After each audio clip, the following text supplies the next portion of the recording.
Halo teman-teman, kenalin nama aku Yuliarto Lemban Tobing dengan NIM 250907053.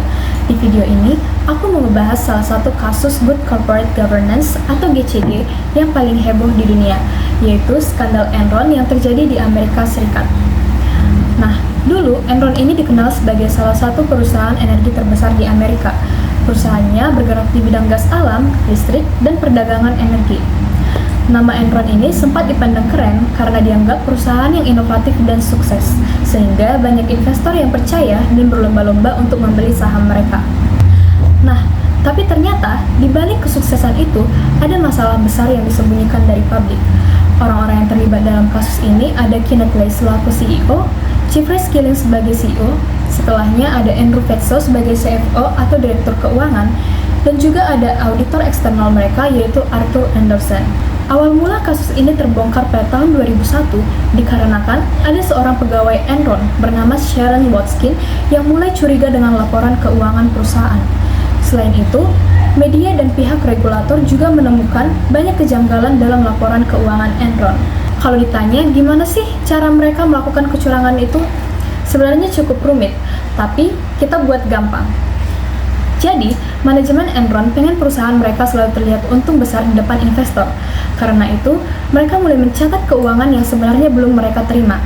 Istilahnya, keuntungan masa depan langsung diakui sebagai keuntungan yang sekarang.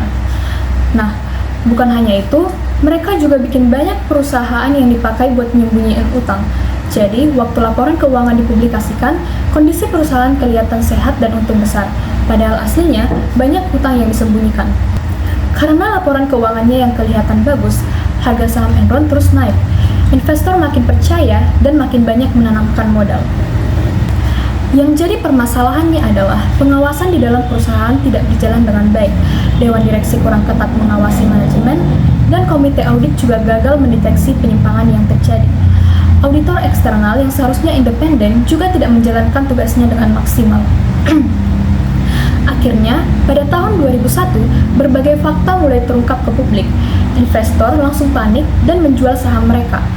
Harga saham Enron yang sebelumnya sangat tinggi langsung jatuh sampai hampir tidak bernilai. Tidak lama setelah itu, Enron resmi bangkrut. Nah, kalau dikaitkan dengan prinsip GCG, ada banyak pelanggaran yang terjadi. Yang pertama, prinsip transparansi. Hal ini dilanggar karena perusahaan tidak jujur mengenai kondisi keuangannya. Yang kedua, ada prinsip akuntabilitas. Hal ini dilanggar karena manajemen tidak menjalankan tanggung jawabnya dengan baik. Yang ketiga, ada prinsip responsibilitas. Hal ini juga dilanggar karena perusahaan tidak menjalankan bisnis secara etis. Yang keempat, prinsip independensi. Hal ini tidak berjalan karena auditor eksternal tidak benar-benar independen. Dan yang terakhir, prinsip fairness atau kewajaran juga dilanggar karena investor dan karyawan menjadi pihak yang paling dirugikan. Dampak dari kasus ini sangat besar.